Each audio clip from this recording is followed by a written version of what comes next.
Namaste, Sat Shri Akal, and welcome to Dharma Explorers. Dharma Explorers is a series of conversations with prominent personalities who are strong supporters of Sanatan Dharma but were not born in Hindu household. I'm your host, Jay Bansal. I'm affiliated with the Vishwa Hindu Parishad of America, where I serve as the Vice President of Education. Today, it is my pleasure to welcome Armaity Ghasvala Dumasia ji, joining us from Mumbai. Armaity ji, आपका बहुत बहुत स्वागत है. Thank you. Namaste. Ji, namaste. So before we get going, let me just say a few words about Armaity ji's background. As you know, in the past, we have had people here who were either religious scholars or media personalities or writers. In other words, people whose views were already well known to the public. Today, we are breaking that mold. Today's guest, Armaity ji, is a homemaker, a married woman raising a daughter in the bustling metropolis of Mumbai. Furthermore, she belongs to one of the smallest minorities of Bharat, the Parsi community. She is neither a politician, nor a religious scholar, nor a media person. Therefore, the views she is going to share are her own, but in reality, they represent the perspectives of two very important constituencies. The first one is that of the tiny minority, the Parsi community, a highly successful community, I might add, that has been living in Hindu supermajority society for the last 1300 years or so. Secondly, she represents the perspectives of a homemaker who is dealing with the daily struggles of life at the ground level. As such, she would be very sensitive to the changes that are taking place in the society and their efforts on the lives of common people. So once again, a very warm welcome to you, Armaity ji. Thank you. Okay, so why don't we get going with the things that we want to discuss? Start with your life story, if we may. Just tell us about your growing up years, where you were born, raised, your family, the surrounding community, and your education place. Yeah, I'm born and brought up in a very interesting place called Navsari. That's in Gujarat. And it's called Dharamni Tekri also. Dharam means religion and Tekri means hill. And it is very pious place for the Parsis, as we have 8 fire temples in India and one of them is in Navsari. So I'm born and brought up there. I finished my schooling in Navsari and then I came to Mumbai. We are Zoroastrian community and Navsari has many Parsis. Navsari has been a real place for the Parsis, if you say. So I'm from that place. Can you tell us a little bit about the community itself, how large it is, what are some of its beliefs, what are some of its social and religious practices, please? Yes, we are in Mumbai. Many of the Parsis live in Mumbai. We have many colonies, Parsi colonies in Mumbai. Plus, we are all over India too, and we are many in Gujarat also. And our belief means we are a fire worshippers. Plus, we believe in natural elements like the sun and the water, all this, like natural elements we believe in. And we have our fire temples. There are 8 fire temples. There are 4 in Mumbai, one in Navsari, two in Surat, and one in Udwada. And there are many agyaris. Agyaris means small fire temples. And we are few thousands in Mumbai, but we are all over the world. There are many Parsis in UK, USA, and many places. Roughly how many Parsis are in Bharat right now? Roughly, last I had heard was about 60 to 65,000. Very few people, even in Bharat, actually know about the history of the Parsi community. So, if you could tell us a little bit about their history, where they came from, how they came, why they came, and how they were received by the local rulers and by the society. Persia belonged to Zoroastrians. When Arabs invaded, and it became impossible to stay there, and we didn't want to convert, so our ancestors just left the place, and with many struggles they came to the shore of Diu is in Gujarat near Ahmedabad, but from there they came to Sanjan, and Sanjan was the king, Rajput king Jadi Rana. Our ancestors went to his court and asked for the refuge. So Jadi Rana said, my land is already full of people. So our ancestors said, okay, we'll explain it to you. Give us a bowl of milk. We'll explain it to you. So the bowl of milk was asked for. And when it was brought, uh, sugar was also brought. And then sugar was put into the bowl of milk. And they said, our ancestors said, that how sugar melted in milk and how it made the milk sweet. That way we will stay in your country and we will not, and we'll be one of you. That way we have entered India, and it is the most beautiful place. As we, I think it was a good luck for us to come into this shore and get a refuge. Okay. So this was roughly 7th century, if I'm not mistaken. Yes, as you said, even. Yes. So small number of people with very different social practices, belief systems, and you marry within the community. The community wants to live, with according to their own social practices and Yes, in the yes. community, etc. So it was, in some ways, a small number of people living within a very large Hindu community with their own set of practices. I'm just wondering, how has it been received socially? Wonderfully. Hmm. Hindus have been so kind and nice to us, and this land has given us every possible things on this earth, and we have no complaints. We got everything, and they were so kind. And it's like that when you are nice to someone, somebody is nice to you. That is the thing. And when you there is a saying, there is a proverb that respect and love the country you live in, or live Sure. in the country you love and respect. And Sure. we love our country. We have been given everything. We have no complaints. Okay, so in 1300 years, you do not know of any significant incidents where Parsis have been harassed for their customs and beliefs and and so on and so forth. No, I don't think so. As far as I know, I don't think so. Okay, okay. And the Parsi community has been very successful. They are very progressive. And there are a number of prominent people in the Parsi community who have and are running great businesses. There are people like Sam Manekshaw who rose to the highest ranks, uh, excuse me, in the Indian Armed Yeah. Forces. So can you just say a little bit more about some of these prominent people, name some names and what they have accomplished? Parsis have always loved this land. You have heard of Bikaiji Kama, first person to hoist the flag on foreign soil. Then Sam Manekshaw. Then there are many other Parsis in Air Force, Army, Navy. Then there is Homi Baba. Hmm, And now COVID time, Mr. Cyrus hmm, Punawala. And who hmm. doesn't know Ratan Tata and Tata family, GRD Tata, Godrej, Wadias?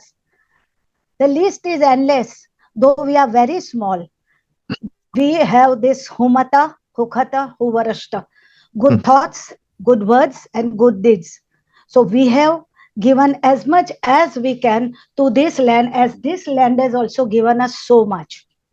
I think I can say that this for every Hindu that I know, that we are very not just Hindus but Bharat as such is very proud of the tradition of welcoming people from all over the world, and they're very proud of their Parsi community and the contributions they have made to the society. So it's a really wonderful association that we have had. India has been, of course, a refuge for a lot of people. Parsis came in the 7th century, but before that, the Jewish people came. And of course, we had people from Tibet. The Baha'i people came about 200 years ago, and they seem to be doing quite well.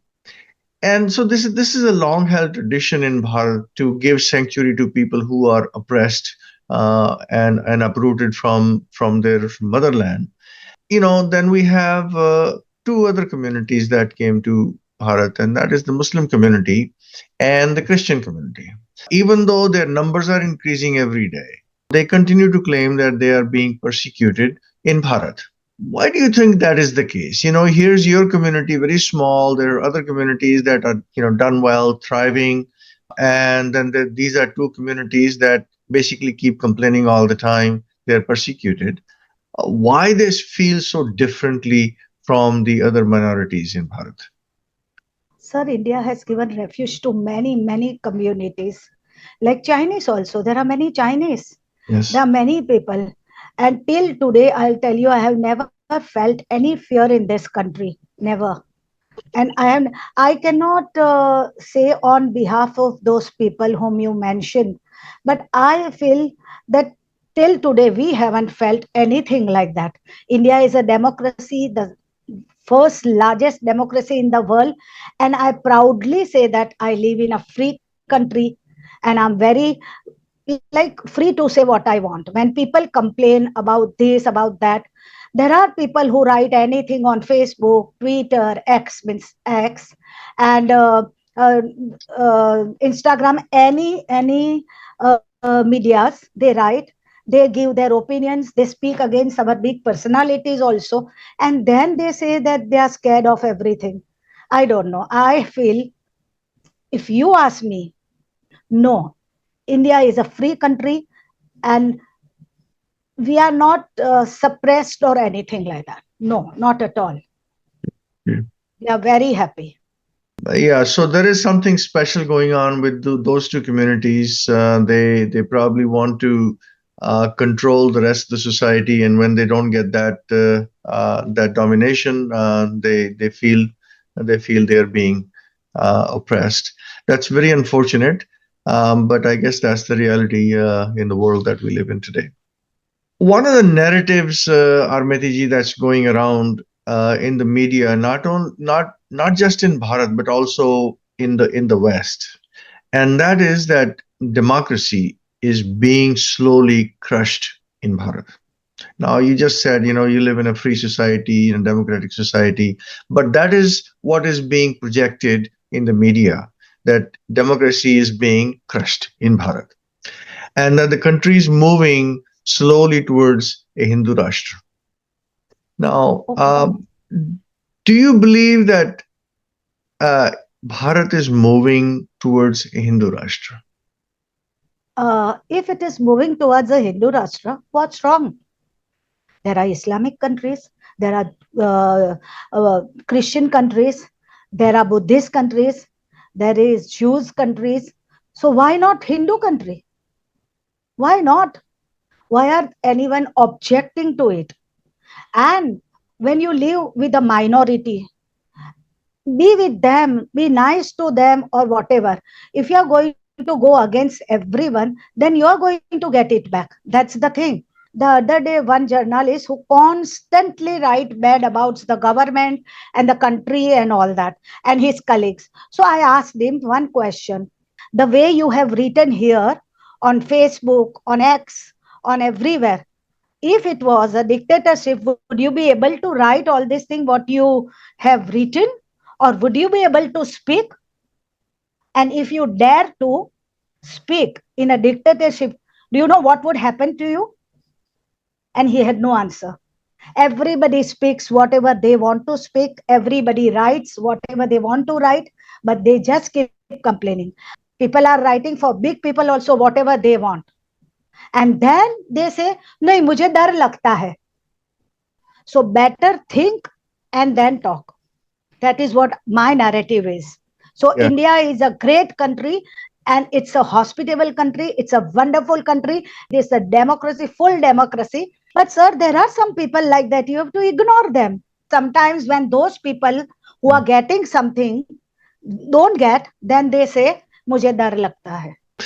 Yeah, so here you are a small minority, and you're saying that you are not at all concerned about India becoming a Hindu Rashtra. I would love it.